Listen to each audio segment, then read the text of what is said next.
Tiffaine de Nuveo Radio. Voilà, je suis animatrice pour l'émission Nuveo Show et nous allons aborder le thème de la formation des gestes de premier secours en compagnie de deux invités que je vais vous présenter tout de suite. Donc voilà, je suis en compagnie de mes invités, Mathieu Vitu. Bonjour, Mathieu Vitu, donc je suis un militant du Parti Socialiste depuis le 21 avril 2002. J'ai travaillé dans le monde politique 12 ans, notamment auprès de Bertrand Delanoë, Martine Aubry et Marie-Noëlle Lienemann. Et je défends depuis novembre 2015 la cause des premiers secours.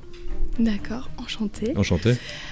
Je suis également en compagnie de Pierre-Emmanuel Rançon. Bonjour, Pierre-Emmanuel, donc je suis directeur adjoint de la protection civile de Paris. J'ai commencé comme simple secouriste bénévole en 1988. Et j'ai rejoint en tant que permanent la protection civile de Paris en 2010. Donc je m'occupe notamment d'organiser l'ensemble des formations que nous délivrons au profit des entreprises, des collectivités locales et de toutes sortes de groupes qui veulent se former aux gestes de premier secours. D'accord, très bien. Et je suis également en compagnie de Moussa, notre chroniqueur. Oui, chroniqueur à Nuveo Radio et ambassadeur du Wakanda.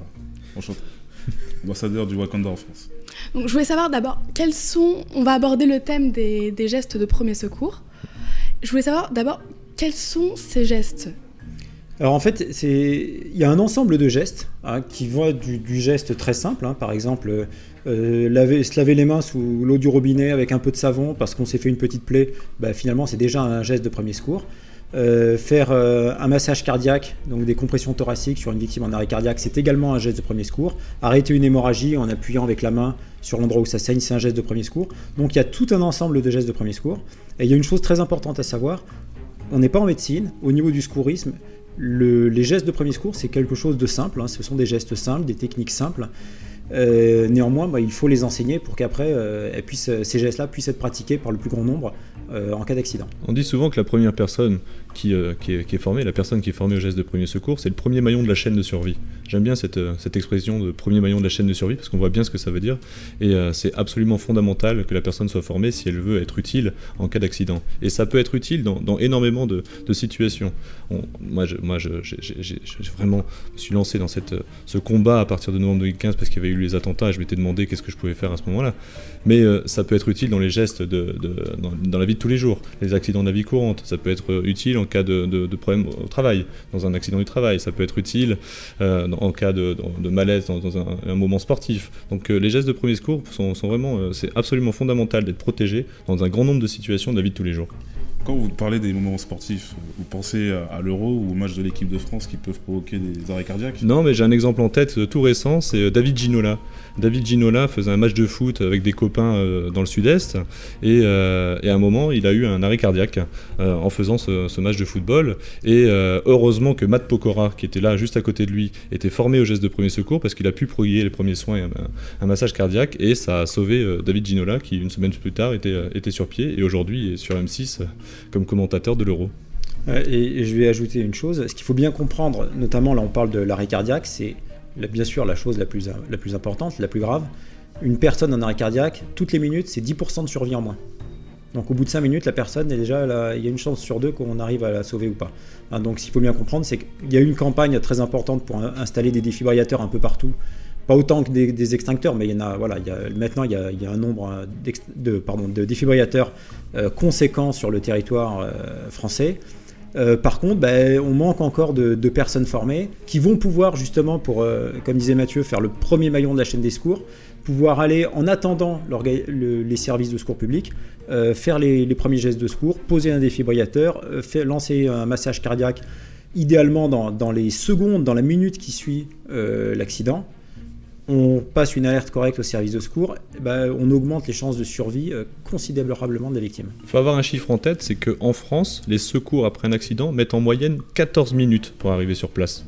14 minutes. Il peut s'en passer beaucoup de choses en 14 minutes. Donc vaut mieux être formé pour pouvoir être capable de prodiguer les premiers gestes en attendant les secours. D'accord. Et je souhaitais savoir si la JDC était peut-être suffisante. Aujourd'hui, la journée défense et citoyenneté que font tous les jeunes de France à 18 ans est certes intéressante parce qu'il y a une initiation au premier secours qui est proposée, mais c'est juste une première petite initiation qui dure 1 heure environ. Alors que pour être réellement formé, il faut avoir ce qu'on appelle le PSC1. Pierre-Emmanuel en parlera sûrement plus tard. Mais le PSC1, c'est absolument fondamental. C'est une formation qui dure 7 heures. Donc ce qui serait intéressant, c'est que je sais qu'en ce moment, le gouvernement a pour idée de prolonger, de rendre la journée défense et citoyenneté plus longue pour pouvoir faire plus de choses. Et moi, je pense que ça pourrait être très intéressant que l'ensemble des jeunes de France soient formés au premier secours à l'occasion de la journée défense et citoyenneté. Et qui payera donc la mise en place de ce dispositif ? C'est la solidarité nationale. Je pense que c'est le rôle de la solidarité nationale, c'est le rôle de l'État. Cette formation doit être gratuite et elle doit être proposée à chaque jeune de France. La collectivité propose à chaque jeune de France de se former et c'est un moyen c'est un moyen supplémentaire d'affirmer sa citoyenneté. Être formé au geste de premier secours, c'est aussi être un citoyen formé et c'est l'État. Clairement, c'est la collectivité nationale, c'est l'État la solidarité nationale qui doit faire ça. La question du budget, néanmoins, une excellente question. La question de savoir qui paye, parce qu'effectivement, il y a une dizaine d'années, il y a déjà une loi. Il y a une loi qui obligeait les établissements scolaires à former les lycéens aux gestes de premier secours. Malheureusement, cette loi est peu suivie des faits pour une raison simple, c'est que la loi n'avait pas été assortie de dispositions budgétaires. À savoir que si on oblige un établissement scolaire à former ses lycéens aux gestes de premier secours, c'est une très bonne chose. Mais réciproquement, si par ailleurs, c'est pas accompagné d'un budget, il faut bien comprendre que le chef d'établissement, moi tous les jours j'ai des chefs d'établissement au téléphone qui me disent oui mais j'ai pas d'argent. Donc voilà, on a un problème de financement. Effectivement, il y a des choses à trouver. Mathieu Vitu en a parlé à l'instant. Il y a des choses à trouver, des budgets à dégager pour qu'effectivement, ça a un coût. Il faut avoir des formateurs, il faut avoir des locaux, il faut avoir du matériel. Mais nous, en tout cas tous les deux, on est au moins 2 à penser que le jour en vaut la chandelle. Alors que, comme a très bien dit Pierre-Emmanuel, alors qu'il y a une obligation dans la loi, il y a seulement 20% des élèves qui sont formés au geste de premier secours. 20%. Et d'après, alors ça c'est un petit sondage que j'ai fait moi dans mon entourage, en général, ceux qui font cette formation, c'est souvent des établissements privilégiés, qui ont des moyens à donner, et c'est des élèves qui sont dans des établissements privilégiés. Alors que, comme je vous disais tout à l'heure sur la notion de solidarité, moi je pense que ça doit être tout le monde qui doit être formé, quel que soit son lycée d'origine, ou quel que soit son collège d'origine, c'est une obligation, on est formé au premier secours, ça fait partie de l'objectif national que doit se fixer la France. En termes d'objectifs d'ailleurs, on disait que les Français étaient assez mal formés. On va pas se fouetter, on est à 40% aujourd'hui des Français qui sont formés au geste de premier secours. On est à peu près dans la moyenne européenne. Mais on est très loin derrière des pays qui sont en avance sur nous. Je pense à la Norvège, 95% des Norvégiens sont formés. Je pense à l'Allemagne, 80% des Allemands sont formés. On pourrait au moins se donner comme objectif, sur une génération, soyons modestes, sur une génération, de former toute la jeunesse de France au geste de premier secours. On pourrait arriver au moins à 80%, rejoindre les Allemands de 80% des Français formés au geste de premier secours. Justement, vous avez expliqué la difficulté qu'il y avait pour financer, on va dire, les premiers secours et pourquoi, malgré qu'il y a une loi qui rend obligatoire les premiers secours, finalement, c'est pas vraiment appliqué. Et donc, je voudrais savoir, est-ce qu'il y a des politiques ou, on va dire, des personnes qui représentent des collectivités ou autres qui ont donné le feu vert pour pouvoir financer ces premiers secours là. C'est des choses qui commencent, hein, heureusement. Alors ça avait commencé quand même un peu avant, mais c'est vrai que malheureusement il a fallu l'épreuve des attentats de 2015 pour voir que ce soit d'ailleurs des particuliers du grand public se réveiller et se dire tiens, moi aussi ça peut m'arriver, qu'est-ce que j'aurais fait. Il y avait un effet, parfois même il y a des personnes qui nous ont appelés, même qui ont culpabilisé en se disant j'étais chez moi, j'habite pas du tout dans le quartier du Bataclan, mais je me suis dit mais moi tous les jours je passe là, j'aurais été incapable de faire quoi que ce soit. Donc première réaction. Au sein des entreprises également, il y a eu des réactions des salariés qui sont allés voir leur service ressources humaines en disant qu'est-ce qu'on fait nous si ça nous arrive, je sais pas, on est une société américaine, on vend des de la vente rapide à emporter. Potentiellement, il paraît qu'on peut être visé par des attentats. On n'est même pas capable de poser un pansement. On ne sait même pas ce que c'est qu'un garrot. Ça, c'est une chose. Et effectivement, les collectivités locales. Mais alors, pourquoi les collectivités locales ? Parce que heureusement, normalement, les collectivités locales s'occupent du bien public, s'occupent de leurs concitoyens. Il y a du personnel communal. Dans une ville, il y a du personnel. Je pense que ce soit des agents qui sont sur le terrain à l'extérieur, que ce soit des agents dans les bibliothèques, dans les services publics, dans les écoles. Et donc, les villes ont commencé à s'y intéresser. Moi, je connais bien l'exemple de Paris parce qu'il se trouve que nous sommes à Paris. Et effectivement, la ville de Paris a décidé de prendre les choses en main, à la fois en lançant une grande campagne pour former un maximum de personnes au niveau du grand public, des formations gratuites de 2 heures. Donc il y a eu une première vague de formation qui a eu lieu depuis le mois de janvier. Il y a eu d'autres vagues de formation, et là c'est des choses qui vont continuer, notamment durant l'été. Et la ville donc forme à la fois du grand public et forme également ses agents en se disant finalement mes agents ils sont répartis sur l'ensemble du territoire, ils sont dans des locaux, dans des bureaux, dans des lieux recevant du public, à l'extérieur, dans des jardins, des squares, dans des écoles.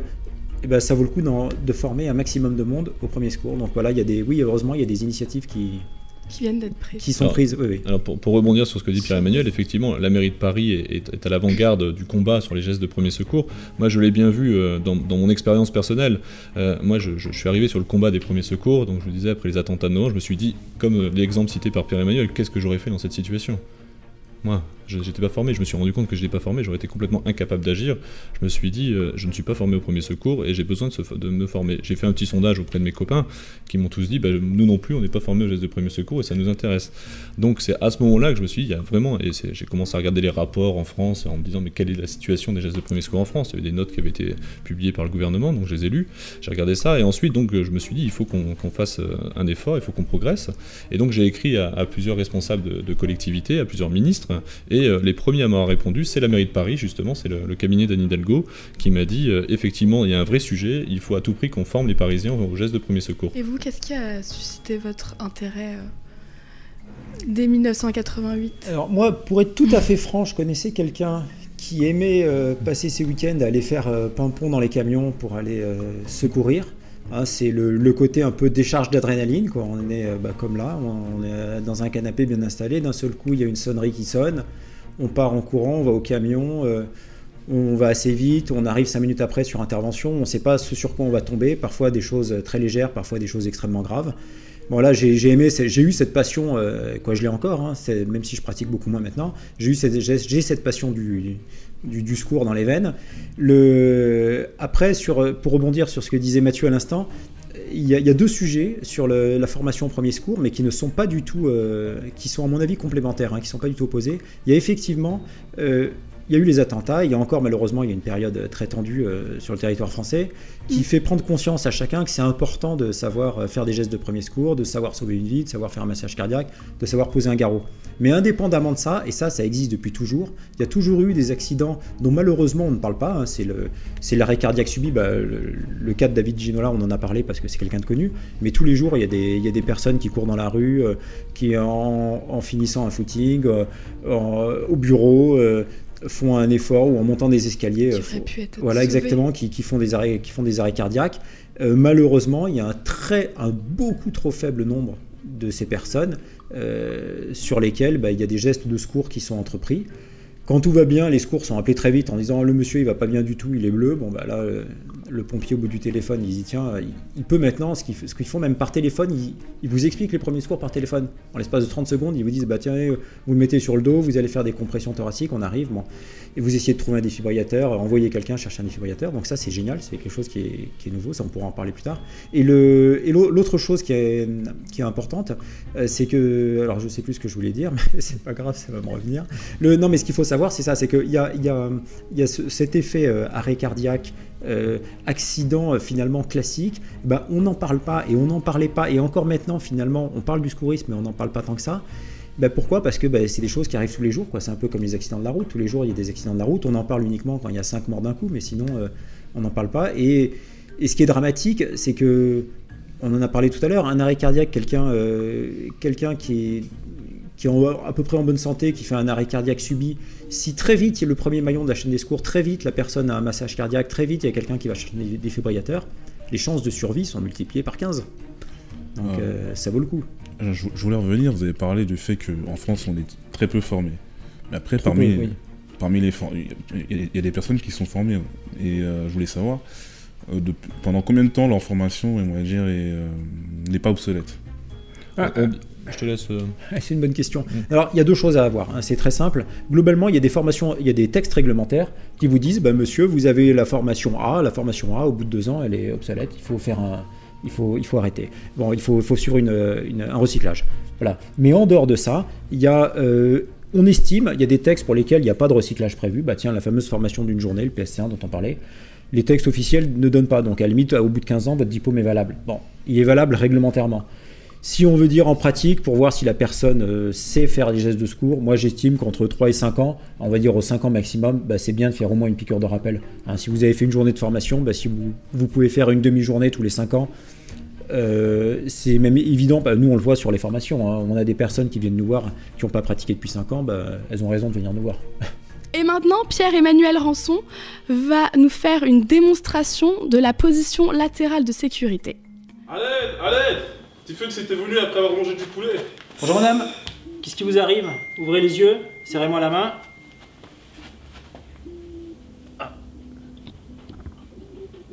Respire. Je vais la mettre en position latérale de sécurité.